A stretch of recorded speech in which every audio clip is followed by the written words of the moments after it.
मेरी ज़िंदगी की सबसे खौफनाक कहानी है। मैं एक शॉपिंग मॉल में सिक्योरिटी गार्ड की नौकरी करता था। मॉल रोज़ सुबह 10 बजे खुलता था और तकरीबन रोज़ 8 बजे बंद हो जाता था। हर रात मैं मॉल को ठीक 9 बजे बंद करके घर चला जाता था। मेरी नौकरी का ज़्यादातर वक्त कंप्यूटर के सामने बैठकर गुजरता था, जिसमें मैं उन सिक्योरिटी कैमरास की फुटेज पर नज़र रखता था जो मॉल के हर कोने पर लगे थे। मैं बच्चों को खुशी से भागते दौड़ते और लोगों को एलिवेटर से ऊपर नीचे आता जाता देखता था। वो हफ्ते का दिन था और उस दिन मॉल में बहुत हुजूम था और इसी वजह से हम सब गार्ड्स भी बाहर आ गए थे ताकि सब पर नज़र रख सकें और किसी भी गैर मुनासिब हरकत को रोक सकें। 7:30 बजे तक लोगों ने मॉल से निकलना शुरू कर दिया और फिर मैं भी अपने सिक्योरिटी रूम में जाके बैठ गया। मेरा साथी गार्ड आसिम मुझसे कहने लगा कि आज तो बहुत मसरूफ़ दिन था और कहने लगा कि मैंने मैनेजर से कहा है कि सारी दुकानों पर एक ही दिन स्पेशल ऑफ़र और सेल ना लगाया करें। लोगों का रश डिस्काउंट्स की वजह से बहुत बढ़ जाता है। मैं हंसा और कहा कि मैं तुम्हारी बात से मुत्तफ़िक हूँ।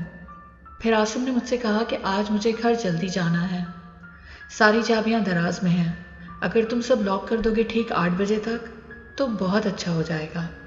मैं निकलता हूँ, पीर को मुलाकात होती है। और ये कह के आसिम चला गया और मैं फुटेजेस को सही तरतीब से अरेंज करने लगा, जो कि एक बहुत ज़रूरी काम था ताकि मॉल में होने वाली एक एक चीज़ पर नज़र रखी जा सके और अगर मॉल में कोई जुर्म हो तो इसी के ज़रिए पुलिस को मदद मिल सके। ठीक 8 बजे मैं उठ के मॉल के सबसे ऊपर वाली मंजिल पर गया ताकि शॉप्स और सारे दरवाजे चेक कर सकूं। मॉल का पूरा जायज़ा लेने के बाद मुझे ये यकीन हुआ कि मॉल में मेरे अलावा कोई नहीं है और फिर मैं दोबारा सिक्योरिटी रूम में आके सारे फ्लोर्स के पावर सिस्टम्स को एक एक करके बंद करने लगा। आखिरी काम सारे सिक्योरिटी कैमरास को बंद करने का था और तब मेरी आंखें एक जगह रुक गई और मैंने देखा एक औरत एलिवेटर के अंदर है। उसने लाल कपड़े पहने हुए थे। मुझे उसका चेहरा नज़र नहीं आ रहा था। वो कैमरा की तरफ कमर करके खड़ी हुई थी।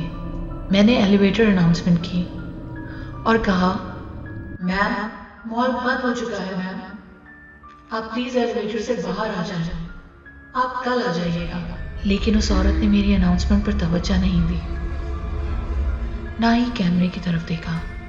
वो कुछ देर ऐसे ही खड़ी रही और अजीब सा बर्ताव करने लगी। एलिवेटर 2nd फ्लोर पर खुला। उसने बाहर झांका जैसे कोई खड़ा हो।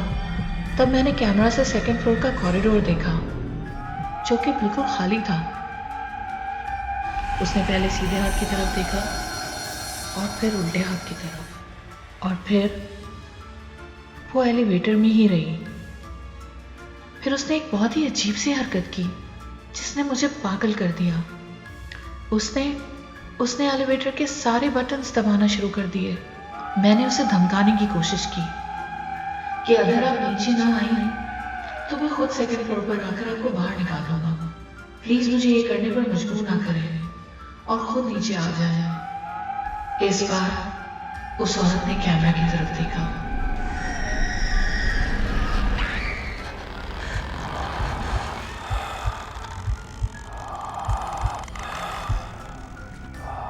और जो मैंने देखा उससे मैं कांपकर ठंडा पड़ गया।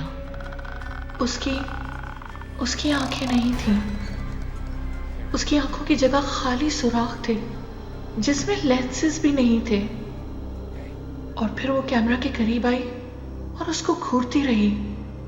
मेरी समझ में नहीं आया कि मैं क्या बोलूं, क्योंकि मैं जो देख रहा था उससे मैं बहुत खौफज़दा था। अचानक सिक्योरिटी कैमरा में कुछ खराबी आ गई और तस्वीर कटने और धुंधली होने लगी बगैर किसी वजह के, क्योंकि सारे कैमरास नए इंस्टॉल किए गए थे। मैंने डरते डरते फिर माइक्रोफोन का बटन दबा के कहा, मैं आपसे आखिरी बार बोल रहा हूँ। और माइक्रोफोन ने काम करना बंद कर दिया। एलिवेटर चला और मॉल की सबसे ऊपर छोटी मंजिल पर जाकर रुक गया। मुझे कुछ सही से दिखाई नहीं दे रहा था क्योंकि कैमरा बार बार बंद हो रहा था। एलिवेटर खुलने से पहले उसने एक बार फिर कैमरा की तरफ मुड़कर देखा और कहा, छत छत। मैं फौरन एलिवेटर की तरफ भागा और बटन दबाया तो एलिवेटर नीचे आने लगा, जैसे वाकई में उस एलिवेटर से कोई ऊपर गया हो। मैंने फिर जाके सारे फ्लोर्स चेक किए, लेकिन मुझे वहां कोई नजर नहीं आया। मुझे लगा शायद वो छत पर हो। मैं वहां गया तो वहां के दरवाजे लॉक थे और उसकी चाबियां आसिम के पास थी। मैं वापस आया तो सिक्योरिटी कैमरास ठीक करने लगा और दोबारा फुटेजेस देखने लगा, लेकिन तब मुझे फुटेजेस में वो औरत कहीं नजर नहीं आई। अचानक मेरी बीवी का फोन आया। तब मुझे अंदाजा हुआ कि पूरे 9 बज चुके हैं और वो मेरे लेट होने पर परेशानी में कॉल कर रही थी। मैंने उससे कहा, सॉरी, मैं बस घर आ रहा हूं। उस रात मुझे नींद नहीं आई कि ये क्या हुआ और वो औरत कौन है और उसने मुझे छत पर जाने को क्यों कहा जबकि वहां पहले से लॉक लगा था। सुबह मैं देर से उठा। मैं नाश्ता ही कर रहा था कि मेरे पास कॉल आई और किसी ने बहुत संजीदगी से जवाब दिया कि मैं पुलिस ऑफिसर हमाद बात कर रहा हूं। क्या तुम जिम सिक्योरिटी सर्विस में हो? मैंने कहा, जी। ऑफिसर ने कहा कि क्या तुम मॉल आ सकते हो? हमें मॉल में कुछ इंक्वायरी करनी है और हमें मॉल के सारे स्टाफ से तहकीकात करनी है। ये सुन के मैं परेशान हो गया और जब मॉल पहुंचा तो ऑफिसर्स मॉल के एक एक बंदे से पूछगछ कर रहे थे। उसमें से एक ऑफिसर मेरे पास आया और पूछा, तुम सिक्योरिटी गार्ड हो? मैंने कहा, जी।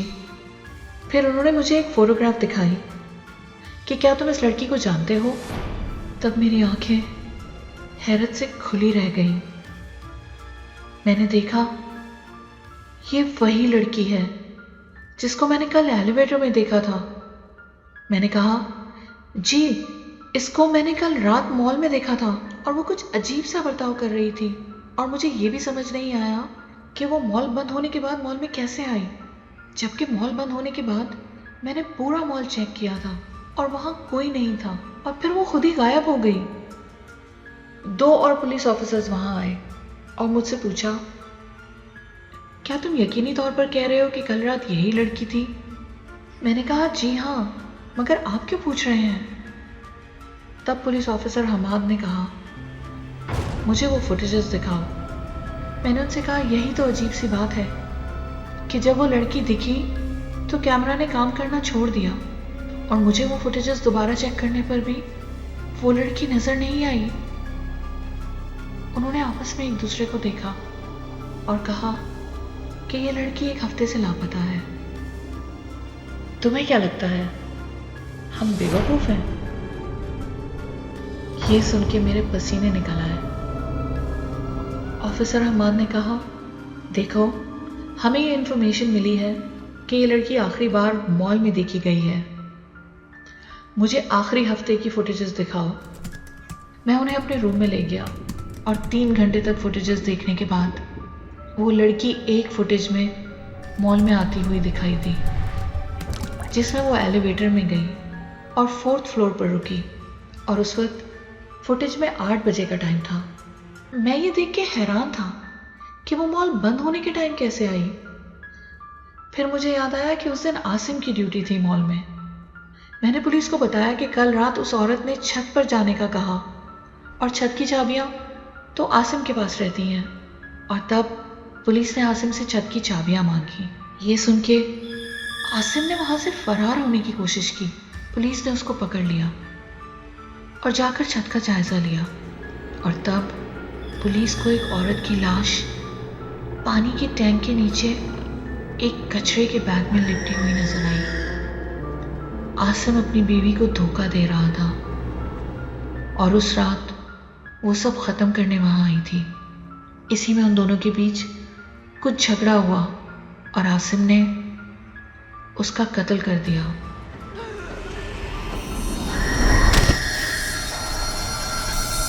उसकी बॉडी छत पर छुपा दी और इस तरह से उसका जुर्म पकड़ा गया। क्या जिन और भूत असल में,